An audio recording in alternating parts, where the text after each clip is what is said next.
Hello everyone, आज हम topic cover करने वाले हैं ऑडिट ऑफ एजुकेशनल इंस्टीट्यूशन।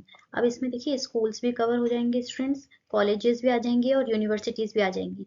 तो इनके रेवेन्यू क्या होंगे, इनकी एक्सपेंडिचर क्या होंगे, असेट्स, लायबिलिटी, कंप्लाइंसेस, रिक्वायरमेंट, तो ये सारा हम इसमें कवर करने वाले हैं। तो स्टार्ट करते हैं। अब देखिए हम फटाफट से रिवाइज कर लेते हैं कि जो सबसे पहले जो ऑडिट ऑफ एजुकेशनल इंस्टीट्यूशन में जो मेन इनका रेवेन्यू का सोर्स होता है वो होता है फीस फ्रॉम द स्टूडेंट्स। अब फीस के अंदर आ जाएगी monthly fees, advance fees, admission fees, और इसी फीस के साथ स्टूडेंट्स कुछ एरियर्स भी आता है। एरियर्स मतलब जो ड्यू तो हुआ था लेकिन इन्होंने दिया नहीं, स्टूडेंट्स ने दिया नहीं, तो वो आ जाएगा एरियर्स में। अब देखिए ऑडिटर क्या चेक करेगा मंथली फीस के रिगार्ड में। मंथली फीस के लिए वो कंपेयर करेगा काउंटर फॉइल्स यानी carbon copy of the receipt with the cash book से चेक करेगा, यानी जितनी रसीदें हैं कटी हुई हैं इंस्टीट्यूशन के पास और वर्सेस जो कैश बुक में रिकॉर्डिंग हुई है। तो ये इसलिए चेक करेगा ताकि वो चेक कर पाए कि this all the entries has been duly accounted, यानी प्रॉपर्ली अकाउंट फॉर सारी की सारी एंट्रीज हुई है कि नहीं हुई है। दूसरा वो पॉइंट चेक करेगा कि एडवांस फीस यानी जितनी फीस है ना ड्यू होने से पहले स्टूडेंट्स ने जो दे दी है वो प्रॉपर्ली कैरी फॉरवर्ड हुई है क्या, इंस्टीट्यूशन ने प्रॉपर्ली उसको कैरी फॉरवर्ड किया है। क्योंकि जिस टर्म की इस टर्म की तो होगी नहीं, वो नेक्स्ट टर्म की स्टूडेंट्स ने एडवांस में ही दे दी है, तो वो प्रॉपर्ली कैरी फॉरवर्ड हुई है कि नहीं। और जितने भी एरियर्स थे, एरियर्स यानी ड्यू तो हुए थे लेकिन स्टूडेंट्स ने जमा नहीं करवाया, डिपॉजिट नहीं करवाया, तो उसके रिगार्ड में ऑडिटर क्या चेक करेगा कि जो जितने भी एरियर्स थे अगर वो इरिकवरेबल है, यानी अभी ऐसा लगता है कि अभी ये रिकवर होंगे भी नहीं, स्टूडेंट्स नहीं देंगे, तो वो प्रॉपर्ली रिटर्न ऑफ हो गए हैं क्या। लेकिन रिटर्न ऑफ होने के साथ स्टूडेंट्स आपको एक और चीज ध्यान रखनी है, जहां पे भी रिटर्न ऑफ, कंसेशन, वेवर या कुछ मेजर एक्सपेंडिचर की बात आएगी, वहां पे आपको लिखना है with the sanction of appropriate authority, कि जहां पे भी ऐसा कुछ है तो वो प्रॉपर अथॉरिटी ने सैंक्शन करने के बाद ही वो राइट ऑफ हुआ हो। अब नेक्स्ट देखिए एडमिशन फीस के रिगार्ड में ऑडिटर क्या चेक करेगा, वो एडमिशन की स्लिप जो चेक करेगा, अमाउंट को कंफर्म करेगा और वो देखेगा, क्योंकि एडमिशन तो वन टाइम हुआ, यानी जिस टाइम एडमिशन होगा उसी टाइम फीस आएगी, तो ये वन टाइम यानी कैपिटल नेचर का हुआ, तो वो कैपिटल फंड में प्रॉपर ट्रांसफर हुआ है कि नहीं हुआ है। अब नेक्स्ट देखिए कि फी स्टूडेंटशिप या कंसेशन, कंसेशन मतलब वेवर दे दिया, कि जो स्टूडेंट्स फीस नहीं पे कर पा रहे हैं तो उनको कंसेशन दे दिया, वेव कर दिया कि अब ठीक है वो नहीं देंगे तो भी चलेगा।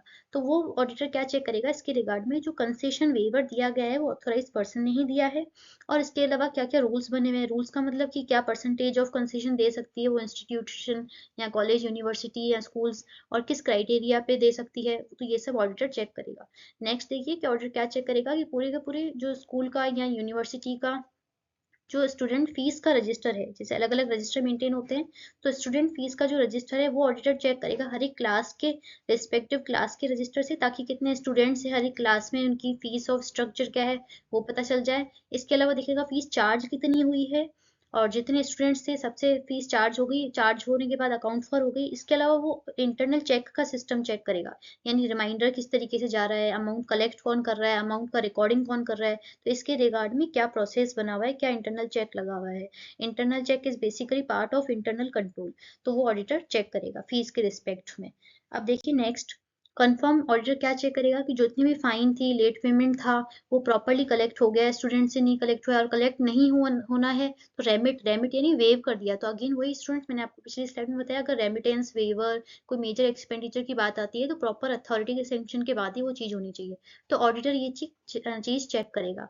नेक्स्ट देखिए ऑडिटर क्या चेक करेगा, हॉस्टल ड्यूज, अगर कुछ इंस्टीट्यूशन ने कुछ residential facility for the students अगर प्रोवाइड करवाई हुई है तो ऑब्वियसली उसका भी कुछ ड्यूज आएगा, तो प्रॉपर्ली ड्यूज रिकॉर्ड हुए हैं कि नहीं हुए हैं। और जो भी स्टूडेंट्स लीव कर चुके हैं उस इंस्टीट्यूशन को, तो उनके अकाउंट भी क्लोज हो गए हैं, जितना उन्होंने डिपॉजिट दिया था कॉशन मनी, यानी at the time of admission student कुछ कॉशन मनी यानी सिक्योरिटी डिपॉजिट जमा करवाते हैं, तो जब वो ऑर्गेनाइजेशन को एग्जिट करते हैं, लीव करते हैं इंस्टीट्यूशन को, तो प्रॉपर्ली उनकी ड्यूज उस कॉशन मनी में से एडजस्ट होके वो रिफंड हो जाएंगे। अब देखिए नेक्स्ट, ये तो होगी फीस की बात। अब इसके अलावा क्या नेचर ऑफ रेवेन्यू इनकम होता है इंस्टीट्यूशन के लिए, एजुकेशन इंस्टीट्यूशन के लिए। अब देखते हैं कि रेंटल इनकम, यानी कुछ एजुकेशन इंस्टीट्यूशन की कुछ बिल्डिंग है, कुछ प्रॉपर्टी है जो उन्होंने रेंट पे दी हुई है, तो वो ऑडिटर चेक करेगा उनसे कितना रेंट आ रहा है, उस रेंट की ड्यू डेट क्या है, रेंट रोल यानी रेंट के रजिस्टर से ऑडिटर ये पूरी डिटेल लेगा। सेकंड वो चेक करेगा कि vouch the income from endowment. अब देखिए मैं आपको ब्रीफ में समझा देती हूँ। एंडोवमेंट बेसिकली एक अमाउंट मिला हुआ होता है as gift to the non profit organisation, तो जिसमें एजुकेशनल इंस्टीट्यूशन भी आ गई। अब देखिए ये डोनर की कंडीशन होती है कि ये अमाउंट यूटिलाइज नहीं होगा। फॉर एग्जांपल 1 लाख का फंड मिला था एज एंडोवमेंट फंड, वो 1 लाख तो एज इट इज कहीं इन्वेस्ट कर देंगे, उस इन्वेस्टमेंट से जो इनकम आएगी वो एक स्पेसिफिक पर्पस के लिए यूज होगी। स्पेसिफिक पर्पस एज इफ जैसे कैंपस का मेंटेनेंस हो गया या एकेडमिक पर्पस के लिए, यानी जो फंड का अमाउंट है 1 लाख वो तो एज इट इज इन्वेस्ट हो जाएगा, वो इन्वेस्ट करने से जो इनकम आएगी वो स्पेसिफिक पर्पस के लिए यूज होगी। तो ये होता है एंडोवमेंट फंड। तो अब लेगेसीज, दूसरा है लेगेसीज। लेगेसीज मतलब amount given by as will यानी मरने से पहले कोई पर्सन बोलता है कि मेरी प्रॉपर्टी या इतना अमाउंट है, वो आप इस एजुकेशनल इंस्टीट्यूशन में आप दे देना। तो वो हो गई बाय वे ऑफ विल, यानी मरने से पहले जो इंसान अपनी प्रॉपर्टी, अपना अमाउंट किसी इंस्टीट्यूशन में, किसी एजुकेशनल इंस्टीट्यूशन में देता है, तो वो इस एजुकेशनल इंस्टीट्यूशन की तो इनकम हो गई, रिसीट हो गई। तो ये चीज इसमें ऑडिटर देखेगा कि ऐसा कोई अमाउंट है कि जो इंस्टीट्यूशन के पास आया है। और इसके अलावा कुछ इंटरेस्ट, कुछ डिविडेंड जो इन्वेस्टमेंट के ऊपर मिला है, वो ऑडिटर वो चेक करेगा। थर्ड पॉइंट है वेरीफाई एनी गवर्नमेंट या लोकल अथॉरिटी ग्रांट, यानी इस एजुकेशनल इंस्टीट्यूशन को कुछ गवर्नमेंट या लोकल अथॉरिटी के थ्रू ग्रांट मिली है। ग्रांट मतलब फाइनेंशियल असिस्टेंस। तो मैंने आपको चैरिटेबल इंस्टीट्यूशन में भी स्टूडेंट्स अपन ने किया था कि ग्रांट दो तरीके से हो सकती है, जनरल और स्पेसिफिक पर्पस के साथ। तो इसमें वही बता रहे हैं कि विथ दी मेमो, तो ऑडिटर इस ग्रांट को, memo of the grant, memo मतलब एक रिटन लेटर होता है, एक मैसेज होता है कि इस पर्पस के लिए ग्रांट दी हुई है, इस पर्सन ने दी है, इस ग्रांट का अमाउंट क्या है, और स्पेसिफिक पर्पस भी इसमें क्लियरली दिया हुआ होता है, कंडीशंस जो लगी हुई होती हैं उस रिस्पेक्ट में, उसके यूटिलाइजेशन के रिस्पेक्ट में वो भी दी हुई होती है। अब देखिए, if the expense, any expense has been disallowed for the purpose of grant ascertain the reason thereof. For example उन्होंने किसी पर्पस के लिए दी थी, जैसे एकेडमिक या स्कॉलरशिप या किसी बिल्डिंग रिनोवेशन से रिलेटेड इनको एजुकेशनल इंस्टीट्यूशन को ग्रांट मिली थी, और अगर उसमें से कोई खर्चा एजुकेशनल इंस्टीट्यूशन ने किया है, लेकिन वो डोनर को यानी इस रिस्पेक्ट में गवर्नमेंट को, लोकल अथॉरिटी को लगता है कि ये इस पर्टिकुलर ऑब्जेक्ट के लिए यूज नहीं हुआ है, तो उतना पर्टिकुलर अमाउंट वो डिसअलाउ कर सकते हैं। बस इतनी सी बात है। अब देखिए नेक्स्ट, ऑडिटर एक्सपेंडिचर के रिस्पेक्ट में क्या करेगा कि प्रोविडेंट फंड यानी स्टेचुटरी ड्यूज जो होते हैं, जो एम्प्लॉयर खुद, यानी एम्प्लॉयर मतलब यहाँ पे अपने केस में एजुकेशनल इंस्टीट्यूशन भी अपने लेवल पे कुछ स्टाफ के लिए डिडक्ट करती है, और जो एम्प्लॉय है उसका भी कुछ परसेंटेज डिडक्ट होता है, और ये दोनों अमाउंट जोड़ के एक सेफ सोर्स में इन्वेस्ट कर दिए जाते हैं। तो उसी के लिए पॉइंट है कि verify that the provident fund money of the staff has been invested in the appropriate security, यानी किसी सेफ सिक्योरिटीज में ही वो इन्वेस्ट की हुई हो। दूसरा, vouch the donations with the list publish, यानी कोई एनुअल लिस्ट, जो एनुअल रिपोर्ट जो पब्लिश होती है इंस्टीट्यूशन की, एजुकेशनल इंस्टीट्यूशन की, तो उससे ऑडिटर उसको चेक करेगा। और कुछ स्पेसिफिक पर्पस के लिए थे, जैसे बिल्डिंग रेनोवेशन के लिए थे या प्राइस डिस्ट्रीब्यूशन के लिए थे, कुछ डोनेशन इस तरीके के हैं जिसमें कुछ कंडीशन है, तो ऑडिटर वो चेक करेगा कि वो उसी कंडीशन के लिए, उसी वर्क के लिए यूटिलाइज हुआ है क्या। थर्ड, वो चेक करेगा कि जितने भी कैपिटल एक्सपेंडिचर थे in the usual way and verify the same with the sanction of the committee, यानी जितने भी कैपिटल एक्सपेंडिचर जो होते हैं वो सैंक्शन के द्वारा ही हुए हों, कमिटी ने सैंक्शन किया उसके बाद ही किए। उसके बाद मिनट्स बुक से चेक करेगा, मिनट्स बुक्स जो भी इस इंस्टीट्यूशन की मीटिंग्स होती है उसमें क्या डिसीजन लिए हुए हैं कि इस जगह इतना कैपिटल एक्सपेंडिचर होना चाहिए, कब होना चाहिए, किस लेवल तक होना चाहिए, तो वो सारा मिनट्स बुक्स में वो रिकॉर्ड होता है, तो ऑडिटर वो भी चेक करेगा। Next, vouch the usual manner all establishment expenses, मतलब इंश्योरेंस के, इलेक्ट्रिसिटी के, जितने सैलरीज के जितने भी खर्चे हैं वो ऑडिटर चेक करेगा। And inquiry into any unduly heavy expenditure, मैंने आपको पहले ही बताया, कुछ भी वेवर है, कंसेशन है, जितने भी रिटर्न ऑफ है, कुछ हैवी एक्सपेंडिचर है, तो वो प्रॉपर्ली ऑडिटर चेक करेगा। और ये चेक करेगा कि वो ड्यूली सैंक्शनड है कि नहीं अप्रोप्रिएट पर्सन से। ये पॉइंट तो आपको हर जगह लिखना है।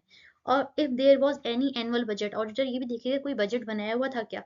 अब देखिए स्टूडेंट्स, बजट आता है तो फिर एक्चुअल से उसका डेविएशन भी देखा जाता है कि एक्चुअल बजट कितने का बना हुआ था वर्सेस एक्चुअल खर्चा कितना हुआ है, और डेविएशन कितना हुआ है, और जितना भी डेविएशन हुआ है वो प्रॉपर्ली ऑथराइज था कि नहीं था, ये उसको ऑडिटर चेक करेगा। नेक्स्ट देखिए, see that the increase in salaries, यानी जितनी भी स्टाफ की सैलरीज थी उसमें कुछ इंक्रीज हुआ है, अगर हुआ है तो प्रॉपर्ली सैंक्शन है क्या, मिनट्स बुक्स में वो रिकॉर्डेड है क्या, वो चीज ऑडिटर चेक करेगा। अब देखिए असेट्स और लायबिलिटीज के लिए, report any old heavy arrears on account of fees and डॉर्मेंट्री rent. अब देखिए ये इंस्टीट्यूशन के लिए, एजुकेशनल इंस्टीट्यूशन के लिए ये असेट है, क्योंकि वो मांगता है स्टूडेंट से। ओल्ड हैवी एरियर्स यानी स्टूडेंट्स से जितनी फीस आनी थी वो अभी तक नहीं आई है। डॉर्मेंट्री रेंट क्या होता है कि एक बड़े हॉल में मल्टीपल बेड्स लगा दिए जाते हैं जहाँ पे स्टूडेंट्स स्टे करते हैं, तो वो रेंट तो देंगे वो स्टे करने के लिए, तो वो कहलाता है डॉर्मेंट्री, यानी एक बड़े रूम में इकट्ठे ही मल्टीपल बेड्स लगा दिए। तो वो ऑडिटर चेक करेगा कि जितने भी ड्यूज बनते हैं किस बिहाफ पे, स्टूडेंट्स की जो एरियर्स की फीस थी वो और डॉर्मेंट्री रेंट का है वो किस तरीके से रिपोर्ट किए हुए हैं। एजुकेशनल इंस्टीट्यूशन ने। सेकंड देखिएगा, confirm that the caution money is basically liability for the educational institution, क्योंकि सिक्योरिटी डिपॉजिट है।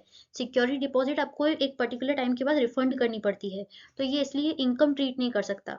तो कंफर्म ऑडिटर क्या देखेगा, confirm that caution money and other deposit paid by the students on admission has been shown as liability in the balance sheet and not transfer to revenue, क्योंकि अपनी revenue का part है ही नहीं, ये refund करनी होगी। Unless they are not refundable, अगर पहले से ही लेने के टाइम पर ही बता दिया जाए, कंडीशन ऐसी है कि रिफंडेबल है ना, ये नहीं होगी, तो फिर अलग बात है, अदरवाइज जो सिक्योरिटी डिपॉजिट होती है वो रिफंडेबल होती है।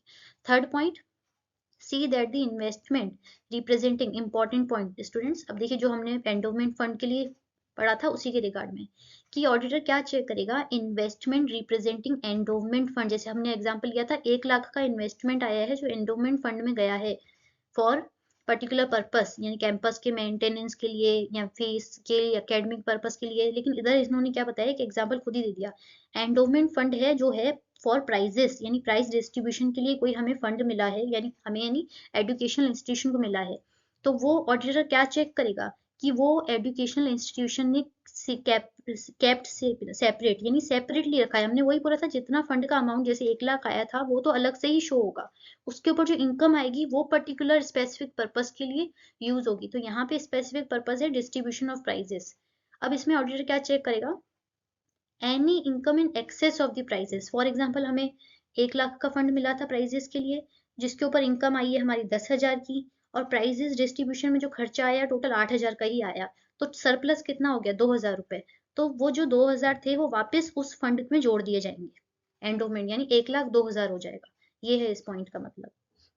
अब देखिए fourth point, ascertain that the system of ordering inspection, general point है, receipt and issue of provisions, यानी जितना भी फूड स्टफ से रिलेटेड, क्लोथिंग से रिलेटेड, या जो भी इक्विपमेंट एजुकेशनल इंस्टीट्यूशन के काम में आते हैं वो प्रॉपरली ऑर्डर हो रहे हैं, उनका प्रॉपरली इंस्पेक्शन हो रहा है, उनकी रिसीविंग कैसे हो रही है, यानी वो पर्टिकुलर डिपार्टमेंट में इशू कैसे हो रहे हैं, उनका बिलिंग कैसे हो रहा है, प्रॉपरली ऑथोराइज पर्सन ही उसको पेमेंट के लिए जा रहा है, तो ये सब चीजें ऑडिटर चेक करेगा।